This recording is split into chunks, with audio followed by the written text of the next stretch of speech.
Assalamualaikum warahmatullahi wabarakatuh. Kita bermohon semoga rahmat Allah senantiasa dicurahkan dan melahirkan keberkahan-keberkahan terbaik yang diridhai Allah Subhanahu wa taala. Komen, like, and share. Like, subscribe, share, and comment. Apa ancaman-ancaman yang kita hadapi sekarang ini? Radikalisme, tantangan besar kita. Intoleransi, tantangan besar kita ke depan. Terorisme, tantangan besar kita ke depan. Jangan ada lagi politik identitas. Jangan ada lagi politisasi agama. Jangan ada lagi polarisasi sosial. Demokrasi kita harus makin dewasa. Konsolidasi nasional harus diperkuat. Terima kasih pada ulama, tokoh agama, tokoh masyarakat, dan tokoh kebudayaan yang telah berkontribusi besar memperkokoh fondasi kebangsaan kita, serta merawat persatuan dan kesatuan nasional. Orang Islam harus berpolitik supaya ruang-ruang politik ini tidak menjauh dari maqasidus syariah, untuk menjaga hak-hak keislaman kita diakomodasi oleh produk-produk politik. Kurang lebih ada sekitar 1.125 anggota Negara Islam Indonesia atau NII di Sumatera Barat yang diindikasi akan menggulingkan pemerintahan sebelum tahun 2024, dan informasi ini didapatkan pasca penangkapan terhadap 16 orang anggota NII di wilayah Sumatera Barat dan sekitarnya. Anggota NII aktif ini disinyalir akan melakukan aksi teror. Memungkinkankah upaya penggulingan pemerintahan oleh anggota NII sebelum 2024? Assalamualaikum. Saya sedikit memberikan gambaran ya, bahwa bendera yang di Sumatera Barat itu memang bulan bintangnya ada di merah. Itu ditemukan. Ini bukan faksi binaan tapi faksi bukan faksi asli. Binaan, memang faksi asli. Dan mereka menamakan NII putih yang terafiliasi secara genetik terhadap Kartosuwiryo. Kita tahu itu banyak firqah di dalam NII, banyak faksi. Tapi dia menyatakan bahwa dia adalah NII yang menyatakan untuk kembali ke hitoh, kurang lebih seperti itu. Ini pengakuan dari 16 tersangka itu ya? Kurang lebih seperti itu. Kemudian itu benderanya bukan seperti yang di Garut. Jangan kita melihat NII hari ini terlebih lagi hanya di Sumbar. Di Sumbar ini hanya 16. Saya yakin Densus tidak akan berhenti di situ. Di Banten sudah di Garut kemarin 5. Dari jumlah klaim mereka kurang lebih 30.000. Di Sumbar anggota NII ini diklaim juga oleh yang ditangkap ini 1.125. Artinya this is part of a small cake, dan saya yakin Densus tidak akan berhenti di situ. Kalau melihat pola penangkapan Densus dari JI, JAD, JAK, JAT, JAS, MIT, MIB dan sebagainya, itu memang dihajar dari layer terbawah naik ke layer berikutnya hingga akhirnya sampai ke pucuk. Saya yakin Densus tidak akan berhenti hanya di Sumbar. Kalau berbicara Sumbar, saya juga tidak yakin, Bang. Orang Sumbar ini moderat. Adat Basandi Sara, Sara Basandi Kitabullah. Saya yakin itu sangat moderat. Teman saya banyak orang Sumbar. Di Amerika ketika saya sekolah, teman saya itu dari Padang semua. Dan semuanya moderat, saya yakin itu. Tapi kalau melihat NII, kita harus melihat dari 3 faktor. 1 historik, 2 ideologis, yang ketiga strukturnya. Kalau kita mau tahu semua pelaku utama dari teror secara periodik di Indonesia ini, semuanya itu orang NII. Sebut Aman Abdurrahman, Fauzan Ansori, Imam Samudra, ini NII Banten. Ini kalau kita mau tahu. Dan mereka memang ahlinya untuk melebur kemana-mana, berdiaspora, menginfiltrasi kemanapun, lalu dia menjadi kolaborator untuk membentuk komprador-komprador itu. Satu hal lagi, bahwa NII gesturnya sejak awal, dari sejak 7 Agustus 1949, itu selalu melakukan pemberontakan kepada kepemimpinan yang sah. Kartosuwiryo kepada Soekarno, kelompok Adah Jailani dan Ajengan Masduki dan Abdullah Sungkar pada zaman Darul Islam itu kepada Soeharto. Dan dia memang selalu melakukan pemberontakan kepada pemimpin yang sangat penetratif. Ini mungkin bisa kita lihat gesturnya ya dari masa ke masa. Tapi kalau berbicara soal wilayah, saya percaya di Sumbar itu memang melahirkan banyak sekali pahlawan. Saya yakin sekali. Tapi di Mekah itu melahirkan Nabi Muhammad, selain juga melahirkan Abu Jahal. Artinya potensi-potensi ini bukan hanya di Sumbar. Potensi-potensi perlawanan untuk meruntuhkan negara, menjadikan negara ini negara Islam, berbasis syariah sebagai hukum negara, ini muncul dari mana saja. Menurut saya kok kayak nggak akademis kalau mengatakan dipaksakan ada. Saya kira nggak begitu. Artinya ini kan berdasarkan pengakuan dari tersangka sebelumnya, tangkap di Bali, Ini kan sebenarnya nggak ujuk-ujuk nangkap di Sumatera Barat ini. Ini kan sebenarnya pengembangan dari penangkapan di Bali yang sudah melakukan dan di atas gunung, dan dia membawa nama-nama yang ada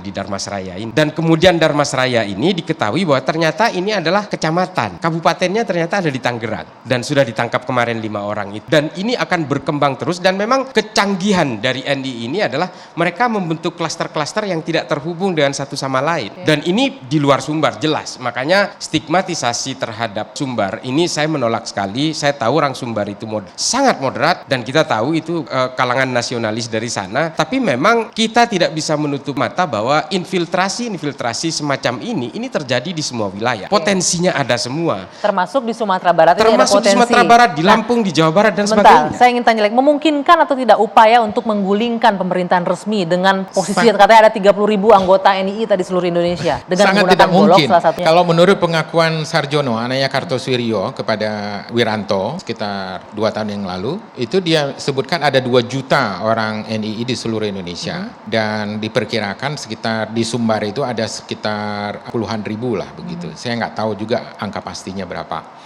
Tapi di situ kita tahu bahwa yang sudah pasti ada 18 faksi. Nah, faksi mana? Kalau ada disebutkan oleh pemerintah bahwa ada gerakan NII di sana, orang pasti bertanya, ini faksi mana? Karena NII adalah gerakan yang sangat faksional. Sistem politiknya sangat faksional, sangat boleh dikatakan banyak gerakan-gerakan lain yang mengejek NII ini sebagai gerakan skoci, karena dia kapal induknya yang tadinya dinakodai oleh Kartosuwiryo itu sudah karam, kemudian yang muncul adalah skoci-skocinya Secara itu. sporadis saja ya, tidak mungkin bisa Ya. besar begitu.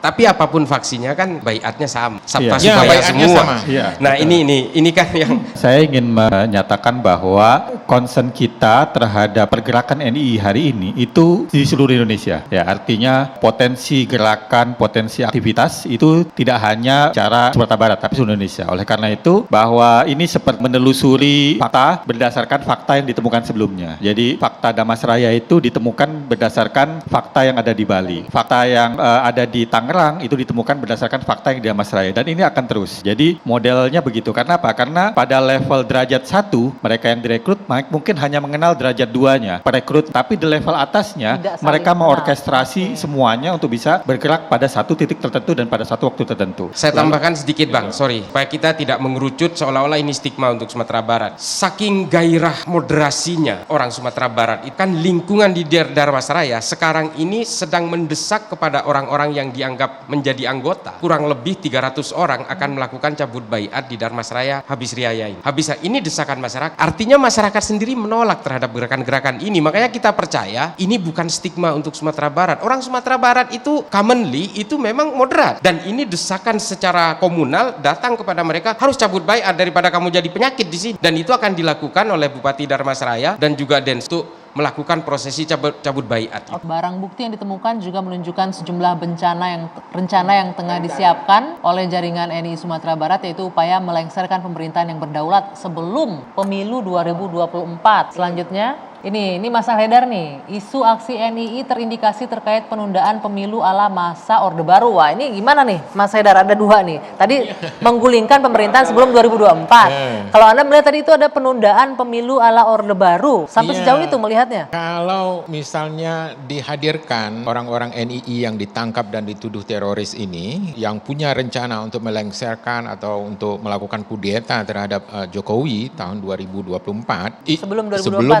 2024 itu kan angka keramat bagi sistem politik Indonesia, dan itu adalah pemilu. Dan itu kalau dikabarkan seperti itu efeknya, implikasi sosialnya bahwa seakan-akan orang-orang NII itu ingin melakukan kudeta, ingin mengganggu proses pemilu itu, sehingga nanti pemerintah punya alasan untuk menjadikan ini sebagai sumber bahwa Kan diselenggarakan di nggak tahun mungkin itu. diselenggarakan ke tahun 26 atau 28. Oke, Mas gitu. Mufti, benar sejauh itu pemikirannya Mas Haidar? Saya nggak tahu basisnya Pak Haidar melihat ke arah situ seperti apa. Tapi yang jelas saya ingin menyampaikan 2 hal. Pertama, Presiden sendiri sudah sangat jelas dan terang menyatakan bahwa pemilu akan berjalan sesuai jadwal. Karena undang-undang sudah ketok palu, instrumen pemilu juga sudah disiapkan, KPU dan Bawaslu, anggaran pemilu sedang dibahas dan proses persiapan berjalan. Ya.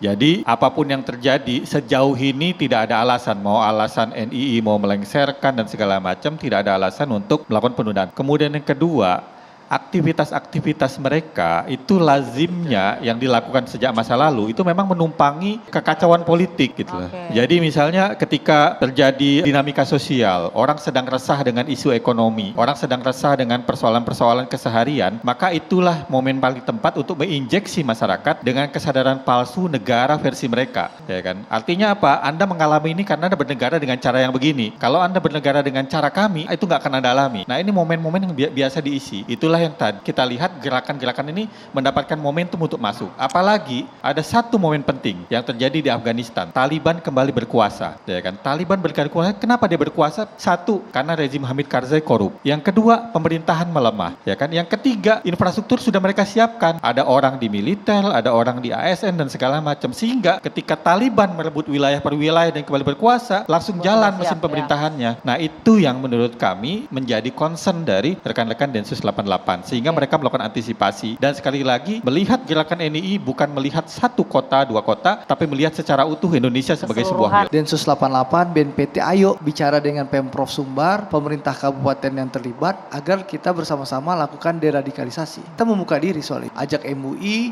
ajak Elkam. Nah, saya sudah dengar dari Mas Lah tadi bahwa itu akan dilakukan. Dan sebelum berangkat juga saya baca keterangan dari Kesbang Pol Kabupaten Darmasraya, memang akan dilakukan penyantunan, akan dilakukan proses lah dari pemerintah pada orang-orang ini. Intinya itu. Yang penting standing point saya jelas bahwa diskusi kita hari ini, pernyataan Mas Islah maupun Pak Bang Mufti dan Pak Haidar jelas bahwa ini tidak ada di stigmatisasi. Ya, masyarakat Minang, masyarakat yang moderat, kita masyarakat Minang, masyarakat yang cinta NKRI, ya, taat konstitusi, dan kami pemegang saham kemerdekaan Republik Indonesia, dan kami tidak mungkin menggulingkan pemerintah negara kesatuan Republik Indonesia yang sah. Itu clear dulu.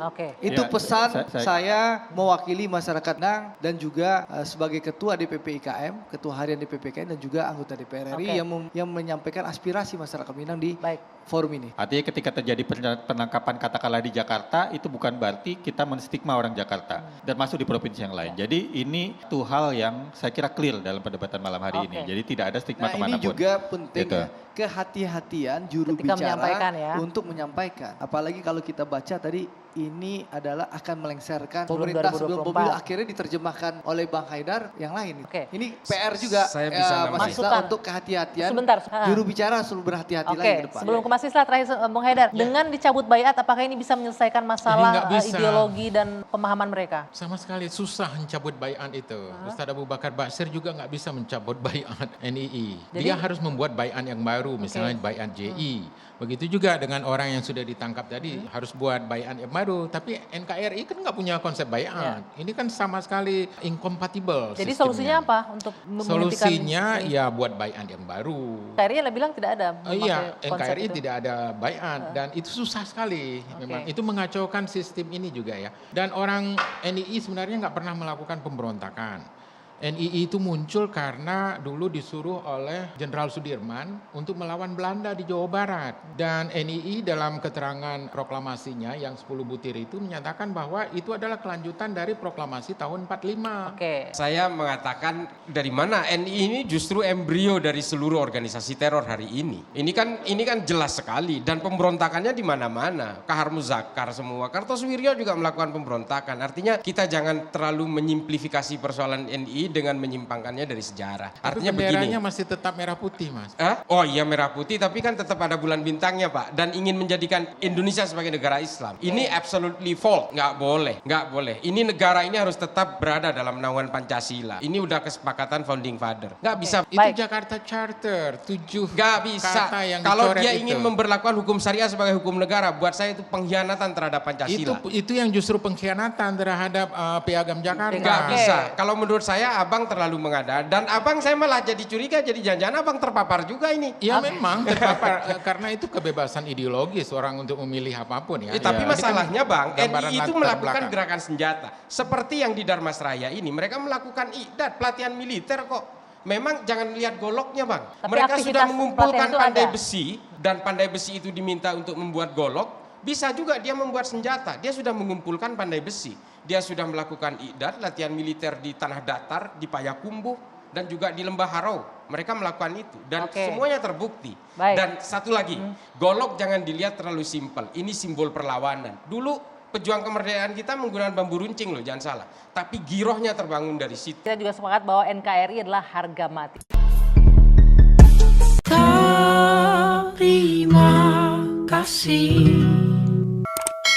Terima kasih. Wassalamualaikum warahmatullahi wabarakatuh.